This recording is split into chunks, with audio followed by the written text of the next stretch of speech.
আমরা এখন আছি টাঙ্গুয়ার হওর সুনামগঞ্জ সিলেটের বারিকা টিলায়। বারিকা টিলায় উঠতেছি বাইক ভাড়া করে। এক বাইকে দুজন করে যাওয়া যায়।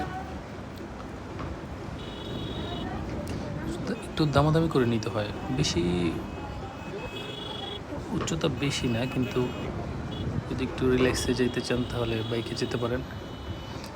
হাতে সময় থাকলে রিল্যাক্স ওঠা যায়। তো আমরা যেদিন ওইখানে ছিলাম সেদিন প্রচণ্ড রোদ ছিল। এই রোদে ভাবলাম, সাথে আবার আমার ছোট 1.5 বছরের বাবুও ছিল।